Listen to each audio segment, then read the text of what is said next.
Hi students, good morning everybody.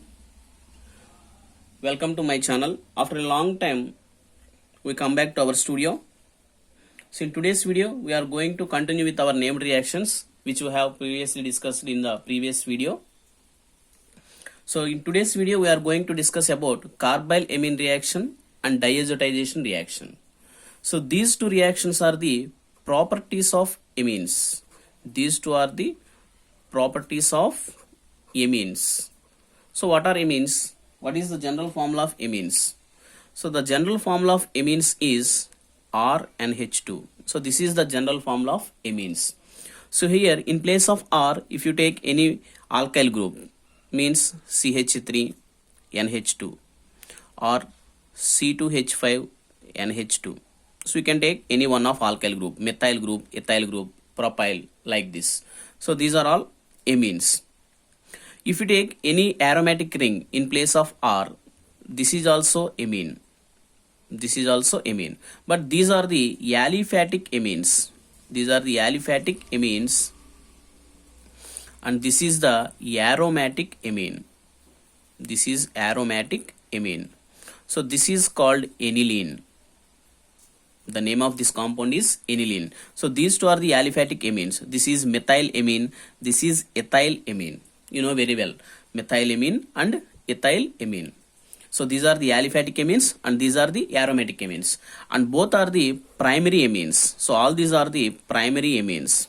So here primary amines means they will have general formula R and H2. If it is secondary amine, then there should be two alkyl groups here. So this is the formula for secondary amine. If it is tertiary amine, then there should be three alkyl groups should be there. This is tertiary amine. So primary amine means RNH2, secondary amine means R2NH, tertiary means R3N. So here all these are the primary amines. So these reactions are given by primary amines only. Okay. So primary amines, whether it is aliphatic amine or aromatic amine, both amines can involve in these carbylamine reactions and diazotization reactions. So now let us move on to our topic, that is carbylamine reaction. So if you have some idea about these points, you can easily understand these two reactions. So the first one is carbylamine reaction. Carbylamine reaction. So in this carbylamine reaction, the primary amines reacts with generally haloform, that is chloroform, in presence of some alcoholic KOH. So here the primary amines reacts with chloroform CHCl3. The formula of chloroform is CHCl3 in presence of alcoholic KOH. We have to take alcoholic KOH. That means the KOH is dissolved in alcohol. Then it produces alkyl isocyanides. Alkyl isocyanides. So this is the formula for isocyanides. It forms isocyanides. And the byproduct will be KCl. If you take chloroform, here it produces KCl and also water will be formed. Water. So for balancing we have to add 3.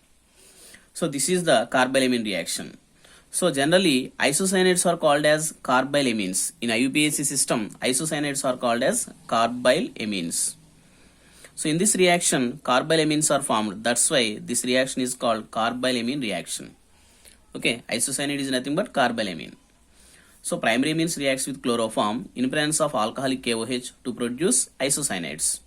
So the formation of these isocyanates can be identified by the formation of offensive smell. So these isocyanates gives offensive smell, means unpleasant smell. Offensive smell. So this gives carbylamines are generally produces offensive smell or foul smell. So these are unpleasant smell. So that's why the formation of offensive smell. So the identification of offensive smell gives the formation of isocyanates. Okay. So primary amines reacts with chloroform to produce isocyanates. So this is about carbylamine reaction. Now you can take any primary amine, that is RNH2. This is primary amine. So this primary amine reacts with chloroform CHCl3 in presence of KOH. This is alcoholic KOH. It produces RNC plus 3KCl plus 3H2O. So for balancing we have to write 3 here. So this is alkyl isocyanide. If you take CH3 here, then we get CH3NH2. This is methylamine. Reacts with chloroform and KOH to produce CH3NC, methyl isocyanide. CH3NC means methyl isocyanide. You know very well, this methyl isocyanide gas is produced during Bhopal gas tragedy. So that is in Bhopal, there is a carbylamine factory will be there. That carbylamine factory releases some isocyanate gas. So unfortunately, that is a tragedy. So unfortunately, the gas will be leaked in the year 1984. So that gas will be leaked. So due to that, so many dangerous things will happen. That is, the people surrounding that area will suffer some suffocation for respiration, and it will lead to death of the people also. So that will become a tragic situation. So that's why that is called Bhopal gas tragedy. So in that Bhopal gas tragedy, the gas leaked will be methyl isocyanide. That is also called as MIC, methyl isocyanide. So this is the methyl isocyanide. So you can apply this reaction to aromatic compounds also. So here we are taking aromatic primary amines. So this is aniline. This is called aniline. This aniline reacts with chloroform and KOH to produce this isocyanide. This is called phenyl isocyanide, and 3KCl plus 3H2O. So this is called phenyl isocyanide. Phenyl isocyanide. So this is methyl isocyanide and this is called phenyl isocyanide. Both are the isocyanates, are nothing but carbylamines. So that's why this reaction is called carbylamine reaction. Okay. And next move on to diazotization. So here this is also the one of the property of amines. So that's why here also we can take amines. So that is primary amines. So the primary amines reacts with sodium nitrite. So this sodium nitrite in presence of HCl, it reacts with sodium nitrite means NaNO2 and HCl to produce diazonium salts. So here the diazonium salt means this is Rn2 plus and Cl minus. So this is the diazonium salt. So this diazonium salts are produced at very low temperature, that is nearly from 0 to 5 degrees centigrade only. So the primary amines reacts with NaNO2 and HCl at very low temperature from 0 to 5 degrees centigrade to produce diazonium salts. So these salts are produced at low temperature only. So here internally this NaNO2 and HCl will produce HNO2. NaNO2 and HCl reacts to produce HNO2. So that's why simply we can say primary amines reacts with HNO2 to produce diazonium salts. So let us consider an example. If you take a primary amine, that is RNH2. Primary amine reacts with HNO2. So this HNO2 is obtained from NaNO2 and HCl. This is obtained from NaNO2 and HCl at a temperature of 0 to 5 degrees centigrade to form Rn2 plus and Cl minus. So this is the diazonium salt. So here this is any aliphatic amine. This is the aliphatic amine. You can take CH3 or C2H5 in place of R. So if you take any aromatic amine, what happens? So this is the aromatic amine, that is aniline. This aromatic amine also reacts with HNO2 at a temperature of 0 to 5 degrees centigrade to form aromatic diazonium salts, that is N2 plus and Cl minus. So this is the aromatic diazonium salt. This is called benzene diazonium chloride. Benzene diazonium chloride. So this is about diazotization reaction of aniline. So this aniline reacts with HNO2. This HNO2 is obtained from NaNO2 and HCl at a temperature of 0 to 5 degrees centigrade to form benzene diazonium chloride. So this is the aromatic diazonium chloride. See here we have to understand one point. You have to remember one point, that is this benzene diazonium chloride is more stable than aliphatic diazonium chloride. Because here in case of benzene diazonium chloride there is some resonance. So due to this benzene diazonium chloride is more stable than this aliphatic diazonium chloride.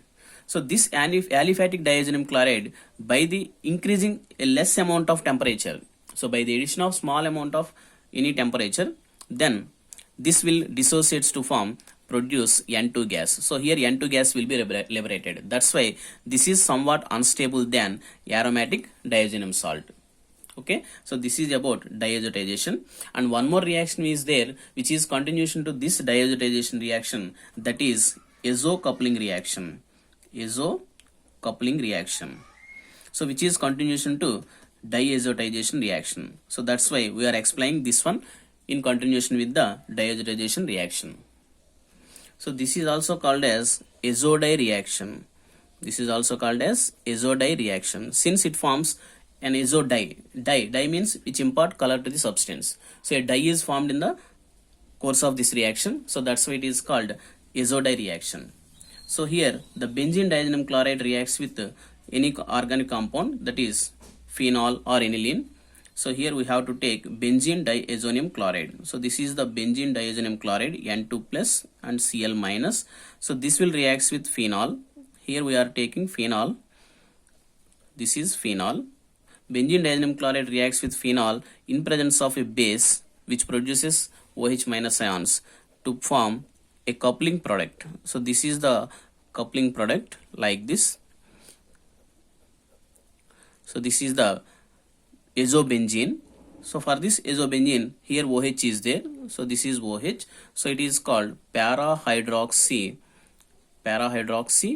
azobenzene. So this is called para-hydroxy azobenzene. So here if OH is not there, this is called azobenzene. So for this azobenzene, OH group is there at the para position. So that's why it is called para-hydroxy azobenzene. Okay, benzene diazonium chloride reacts with phenol. They will undergo coupling reaction to form a red color dye. Here it produces red or orange or yellow color dyes. Okay, so here it forms dye. That's why it is called azodie reaction. So similar reaction maybe takes place with aniline also. Here benzene diazonium chloride reacts with aniline. Aniline means if NH2 is present on benzene ring, then it is called aniline. Under basic condition, it also produces para-amino azobenzene. So this is the azobenzene and NH2 is present here. So it is para-amino azobenzene. So this is the para-amino azobenzene. So this is also a dye. So generally this dye exhibits yellow color. And this dye exhibits orange or red color. So mostly it exhibits red color. So that's why you have to remember this point. So when phenol reacts with benzene diazonium chloride, a red color dye is formed. When aniline reacts with benzene diazonium chloride, an yellow color dye is formed. So these are the coloring agents. So that's why it forms dyes. So since it forms dyes, these are called azodie reactions. So here you have to remember one point. These phenols exhibits acidic character. So this should be dissolved in OH, that is NaOH, that is in basic compound. So here phenol dissolves in NaOH. But in case of aniline is a basic compound. That's why it should be dissolved in acid. Here acid, you have to take acid. That means here it is H plus. Okay, remember these 2 points. So phenol is generally exhibits acidic character. That's why it should be dissolved in base, that is NaOH. So here aniline exhibits basic character. That's why it should be dissolved in any acid like HCl. So here also this is aniline. Aniline reacts with NaNO2 and HCl. So that means here aniline it should be dissolved in HCl and NaNO2 should be dissolved in water. So we have to take 2 different test tubes with aniline in HCl and NaNO2 in water. So remember these 2 points. Okay. Thank you. Like the session, share the session and subscribe to my channel. Thank you.